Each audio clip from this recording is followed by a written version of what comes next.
नमस्कार, एक बार फिर से स्वागत है फास्ट प्लस न्यूज में। उपस्थित हैं जनपद कुशीनगर के पडरौना नगर पंचायत में। जी आपको पता है कि आज पूरे भारत में सम्राट अशोक जी की जयंती पूरे हर्षोल्लास के साथ मनाई जा रही है। इस वक्त मौजूद हैं संकल्प आईएएस कोचिंग सेंटर में। आपको बता दें कि इस आईएएस सेंटर की नींव रखने वाले बिहार के दरभंगा जिला के अलीनगर प्रखंड विकास पदाधिकारी रघुवर प्रसाद जी इन दिनों छुट्टी पे चलने का काम कर रहे हैं, जिनके द्वारा इस आईएएस सेंटर की नींव रखी गई है और इन दिनों छुट्टी पे चल रहे हैं। और छुट्टी के माध्यम से मैं बता दूं कि आज उनके सेंटर पे हम उपस्थित हो चुके हैं। हम मिलेंगे, बात करेंगे, जानने का प्रयास करेंगे, क्योंकि यूट्यूब के माध्यम से भी सर की बातों को सुना जाता है। यूट्यूब के माध्यम से बहुत सारे सब्जेक्ट को भी प्रस्तुत किया जाता है। जो बच्चे, जो अभ्यर्थी तैयारी कर रहे हैं इन दिनों, उन लोगों के लिए काफी सुविधाजनक सब्जेक्ट पढ़ाया जाता है सर के द्वारा। और आज सम्राट अशोक जी की जयंती के अवसर पर सर से हमारी मुलाकात भी हो रही है। कोचिंग सेंटर पे सौभाग्य की बात है कि इनसे मुलाकात हो जा रही है, क्योंकि इन दिनों छुट्टियों पे हैं। और आज पडरौना में जो समारोह आयोजित किया गया था उसमें सर उपस्थित भी हुए थे। सर, हम आपसे बात करेंगे, जानने का प्रयास करेंगे सर कि आज सम्राट अशोक जी की जयंती है। सर, उनकी जयंती को लेकर उनके विचारों को क्या कहना चाहेंगे सर? सबसे पहले तो मेरे तरफ से आपके चैनल को और आपको धन्यवाद कि आपने यहाँ तक जानने का प्रयास किया है कि सम्राट अशोक प्रियदर्शी, जिसे विश्व के इतिहास में और भारत के इतिहास, प्राचीन इतिहास में इनके जो है बाबा जो थे सम्राट चंद्रगुप्त मौर्य जो थे, वह जो है मौर्य वंश की स्थापना किए थे।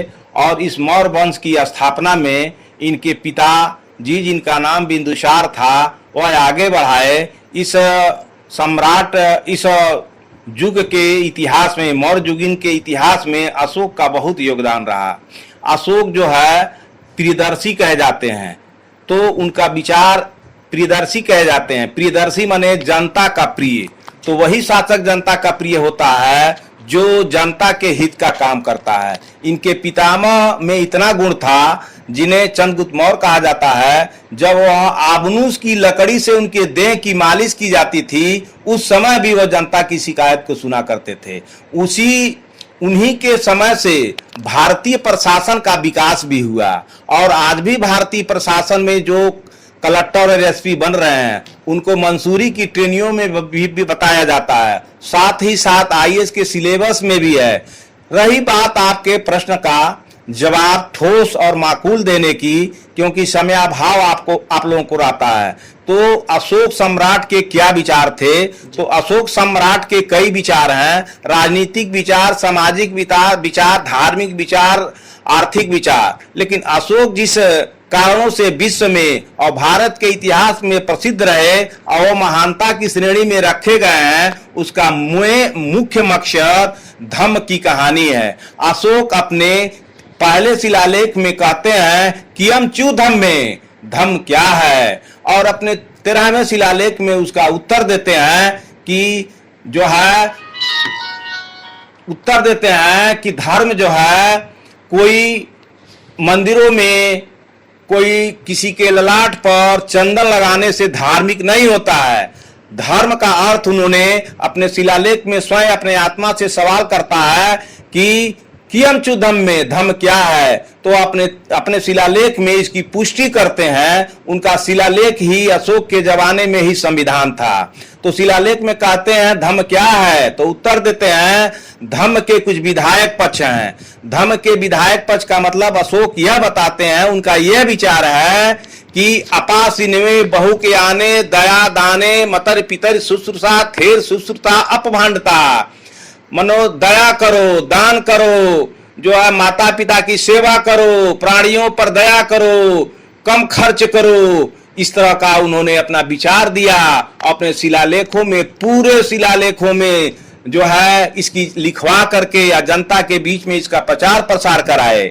और साथ साथ उनका ये विचार था कि यह जो है अपासिनवे बहु के आने, दया दाने, जो है मतर पितर शुश्रूषा, थेर शुश्रूषा, और अपभांडता का जो विचार है तभी जीवन में आएगा जब जो है 5 जो है दुश्मन प्रत्येक व्यक्ति के अंदर रहता है वह उसको आप भगा दीजिएगा। तो उसका नाम वो कहे हैं, उनका विचार अशोक महान का विचार कि निष्ठुलिए क्रोधे मने ईर्ष्या, अपने अंदर से क्रोध को, निष्ठुरता को, ईर्ष्या को, भेदभाव को भगा दीजिएगा तो आपके विधायक यानी धम्म जो है आपके शरीर में आ जाएगा। जब धम्म शरीर में आ जाएगा तो आप गौतम बुद्ध के नजदीक आ जाएंगे और उनके विचारों से ओतप्रोत हो जाएंगे। और ठीक ठीक वही विचार जो है सभी सरकारों की होनी चाहिए। जिस तरह से उनके पितामह ने आबनूस के लकड़ी से मालिश कराते हुए जनता की सेवा किया, उसी तरह से नकल करके सम्राट अशोक ने पूरे अपने जो पूरब में बंगाल तक और उत्तर में हिमालय पर्वत चाइना बर्मा तक और दक्षिण में आपका दक्कन तक जो है मन्नार की खाड़ी तक और इधर पाकिस्तान अफगानिस्तान तक एक छत्र राज उनके पितामह ने किया और उसको इन्होंने संभाल के रखा था। और उन्हीं के दिए हुए प्रशासन पर भारतीय प्रशासन, अंग्रेज का प्रशासन, फ्रांसीसियों का प्रशासन, पुर्तगालियों का प्रशासन, डचों का प्रशासन, मुगलों का प्रशासन, तुर्कियों का प्रशासन, सूरों का प्रशासन, सब प्रशासन चला। आधुनिक युग में भी जो उन्हीं का प्रशासन आज चल रहा है। लोग झूठ कहते हैं कि यह प्रशासन अंग्रेजों की देन, नहीं, ये अशोक महान के, मौर्यों के प्रशासन की देन है कि उन्हीं से नकल करके प्रशासन का विकास हुआ है। आज वर्तमान समय भी है, यूपीएससी के सिलेबस में भी है कि भारत में लोक प्रशासन का विकास कैसे और किस रूप में हुआ उसकी व्याख्या करें। तो मोटी मोटा बात अशोक के विचार यही थे कि अपने मन से निठुलिए क्रोधे मने ईर्ष्या को हटा दीजिए, अपासीन में कम पाप करिए, बहु के आने बहु सा दान करिए और अपासीन में बहु के आने दया दाने, माता पिता की सेवा करिए और अपभांडता कम खर्च करिए। कम खर्च करेंगे तो आपके ऊपर, आपके देश के ऊपर जो बेफजूल खर्च नहीं करेंगे तो आपका देश की आर्थिक तरक्की होगी। ये अशोक सम्राट का विचार रहा और इसी के चलते अशोक को भारत के प्राचीन इतिहास में महान की श्रेणी में रखा जाता है। आज तक कोई इस डेमोक्रेसी में आज तक अशोक जैसा कोई जो है राजा नहीं हुआ कि जो जनता के कल्याण की बात कर सके। सर, बात करेंगे कि आज के जमाने में क्या अशोक जी के जो मार्ग दिए गए थे, जो निर्देश उन्होंने दिया, जिस पथ पे चलने के लिए लोगों को प्रेरित किया, क्या लोग अभी उस पथ पे चल रहे हैं, उनको आदर्श समझ रहे हैं? देखिए, समाज में ये सामाजिक, आपका सवाल बहुत टेढ़ा है और बहुत अजीब सा है। समाज बहुत बड़ा होता है, समाज में कई समाज होते हैं। ये भारतीय समाज कई समाजों से मिलकर बना है। ईसाई समाज, हिंदू समाज, पारसी समाज, सिख समाज जो है, आपको जो जैन समाज, बौद्ध समाज, ये सब समाज हैं।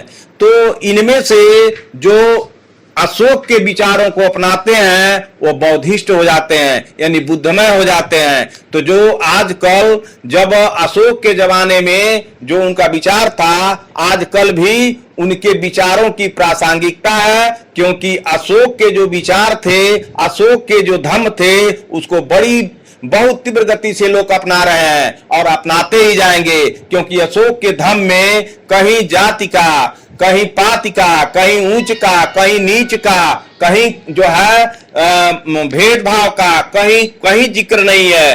केवल मानव की बात कही गई है कि हर एक इंसान दूसरे इंसान का मदद करे।